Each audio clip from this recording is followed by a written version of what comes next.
Assalamualaikum warahmatullahi wabarakatuh.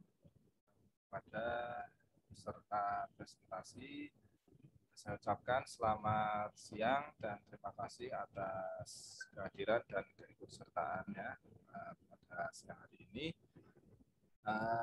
Di sini nanti saya ingin membahas tentang metodologi penelitian dan olah data statistik. Dan diharapkan atau target yang ingin dicapai pada peserta yang mengikuti presentasi ini, diharapkan nanti peserta bisa paham tentang sistematika penulisan penelitian, ya, baik skripsi, tesis, disertasi, dan sebagainya. Kemudian peserta juga bisa paham tentang metodologi penelitian, ya, metode-metode yang digunakan apa saja. Itu. Kemudian peserta juga diharapkan nanti bisa paham tentang olah data statistik. Artinya nanti apa saja sih persiapan kalau kita ingin melakukan olah data.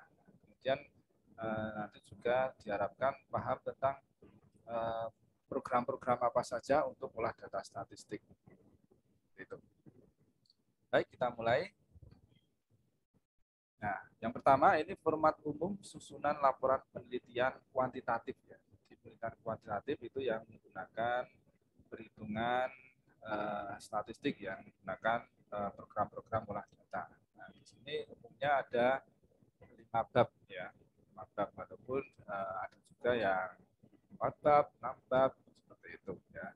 Di sini bab 1 ada pendahuluan, bab 2 ada landasan teori, ya, bab 3 metodologi penelitian, bab 4 analisis data dan pembahasan, kemudian bab 5 kesimpulan dan saran.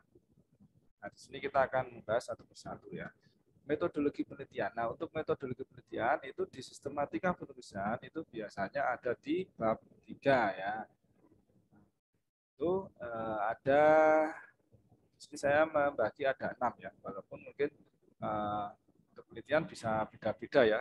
Urutannya juga beda-beda, ya, itu tergantung dari format penulisan pada kampus masing-masing, ya. Di sini yang pertama ada jenis penelitian, ya, kemudian ada tempat dan waktu penelitian, kemudian ada populasi dan sampel penelitian, yang keempat ada metode pengumpulan data, kemudian yang kelima variabel penelitian, yang keenam teknik analisis data. Ya.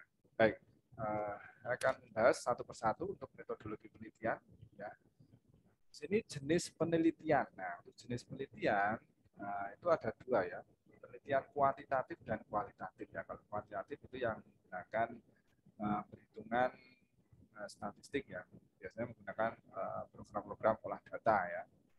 Dan ada penelitian kualitatif. Nah, kualitatif ini yang menyusunnya tidak menggunakan perhitungan olah data statistik, ya. Biasanya berdasar hasil apa itu ini wawancara, ya, wawancara dengan responden seperti itu, ya. Untuk penelitian kuantitatif ini saya membagi menjadi 5 poin, ya.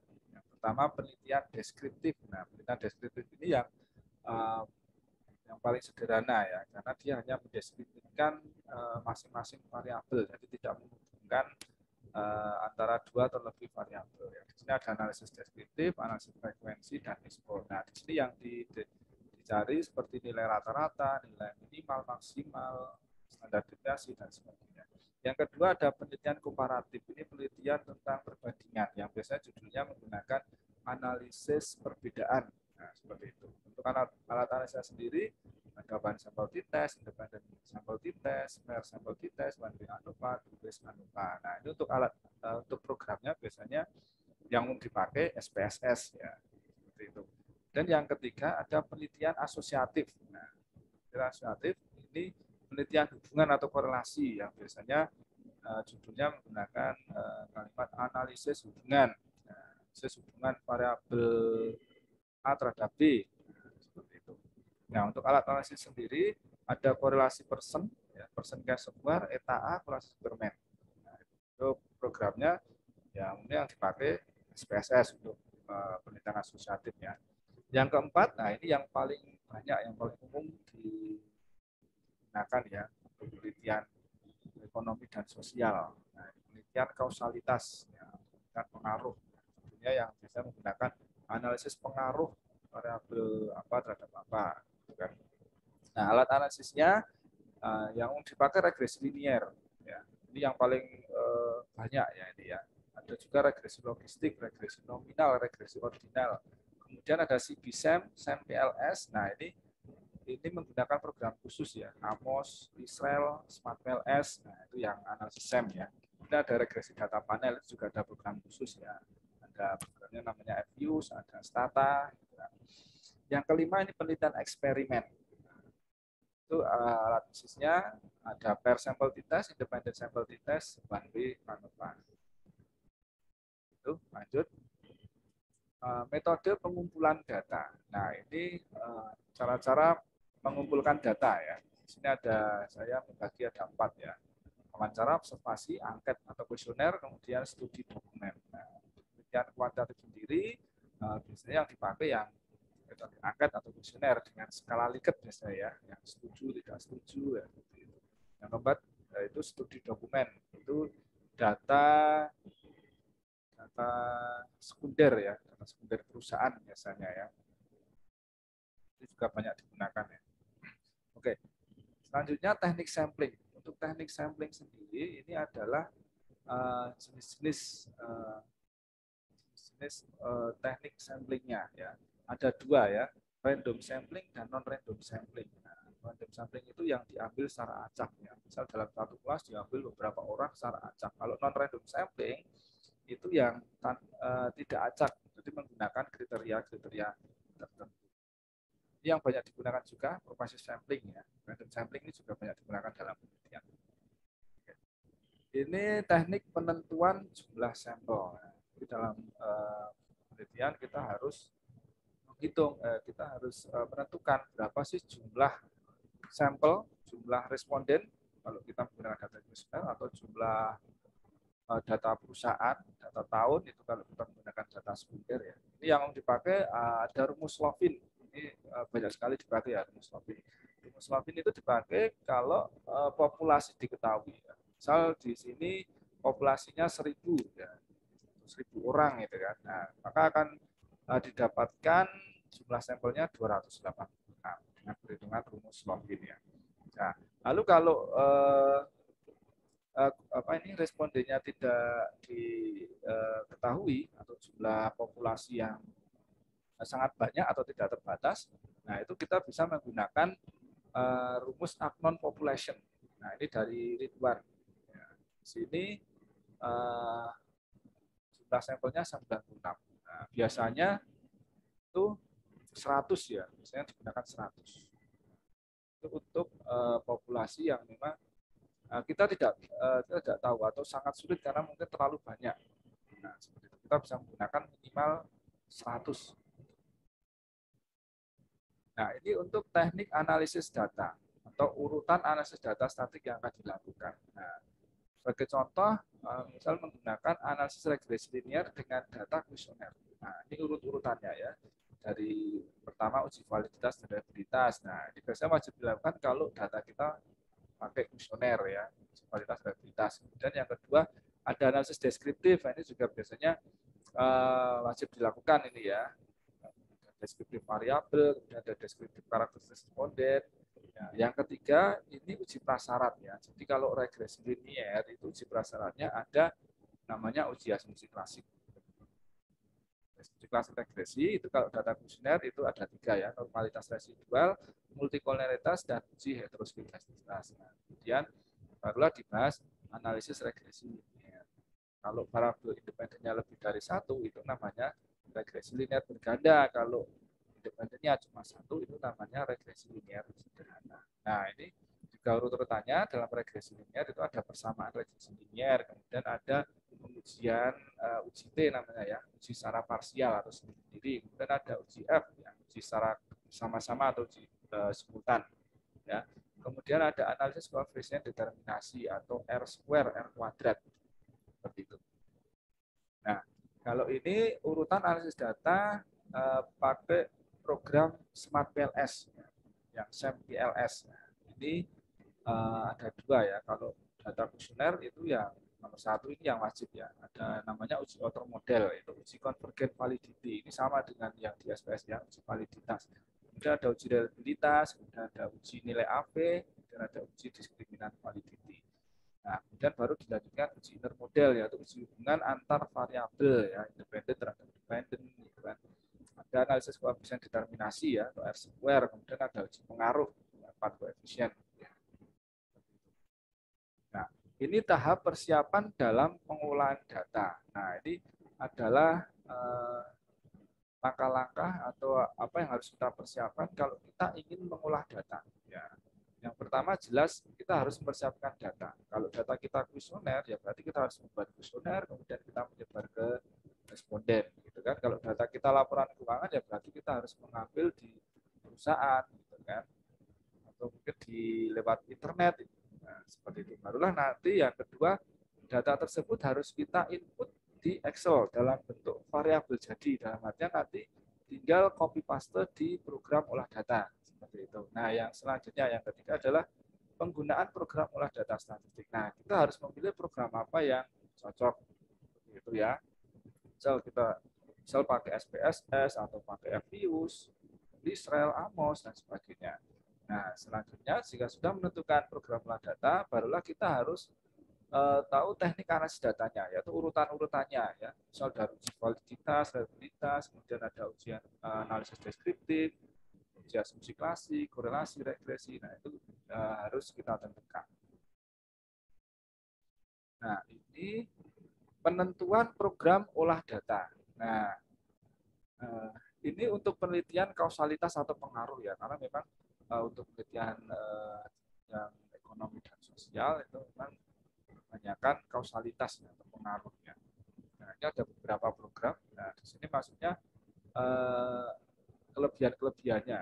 Ya, misal di sini SPSS. Nah, SPSS itu untuk penelitian kausalitas itu jika variabel atau jalur tidak banyak. Ya, apalagi terdiri dari satu variabel dependen, itu cocoknya pakai SPSS. Kemudian model regresi linier menggunakan OLS atau ordinary least square. Kemudian data berdistribusi normal, univariat atau multivariat. Jumlah data bisa sedikit atau banyak, itu tidak masalah. Kemudian jenis datanya bisa cross sectional atau time series. Nah, kalau datanya data panel itu biasanya nanti pakainya views atau stata. Ya, karena SPSS itu misalnya cuma untuk yang cross sectional atau time series. Kalau mau data panel nanti kalau di SPS dia tetap menjadi regresi linear biasa gitu. Dia untuk datanya bisa data sekunder atau primer. Nah, selanjutnya Amos atau Lisrel. Nah, untuk Amos atau Lisrel itu memang program khusus untuk kausalitas ya. Nah, di sini Amos atau Lisrel itu cocok kalau variabel atau jalurnya banyak, yang kompleks gitu kan. Misal terdiri dari 2 variabel dependen atau lebih.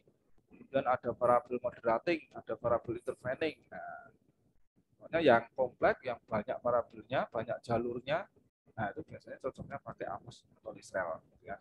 Kemudian analisis sendiri berjenis CBSEM, ya, yang berbasis covarian, parametrik, ya, dengan metode estimasinya adalah maksimum blackboard. Dan jumlah data banyak ya. Nah di sini kalau Amos atau Lisrel memang harus datanya banyak, kita harus lebih dari 100. Apalagi menggunakan variabel atau indikator yang banyak itu nanti harus lebih banyak lagi. Gitu.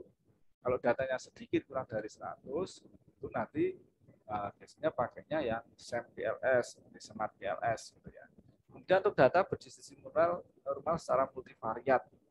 Gitu. Walaupun nanti kalau tidak normal itu tetap bisa ada solusinya ya, misal pakai metode bootstrapping atau metode lainnya, itu ada di Amos atau Lisrel. Dan data yang digunakan biasanya data primer ya. Kalau data sekunder, data perusahaan itu sebenarnya juga bisa, tapi terlalu sederhana nanti ya. Biasanya pilihnya tetap SPSS kalau data sekunder ya. Kemudian untuk indikator bisa bersifat reflektif. Kemudian untuk mengkonfirmasi teori atau membuktikan produksi berdasar teori. Dan model harus berdasarkan teori. Nah, kalau yang teorinya lemah atau untuk membuat teori itu tidak cocok.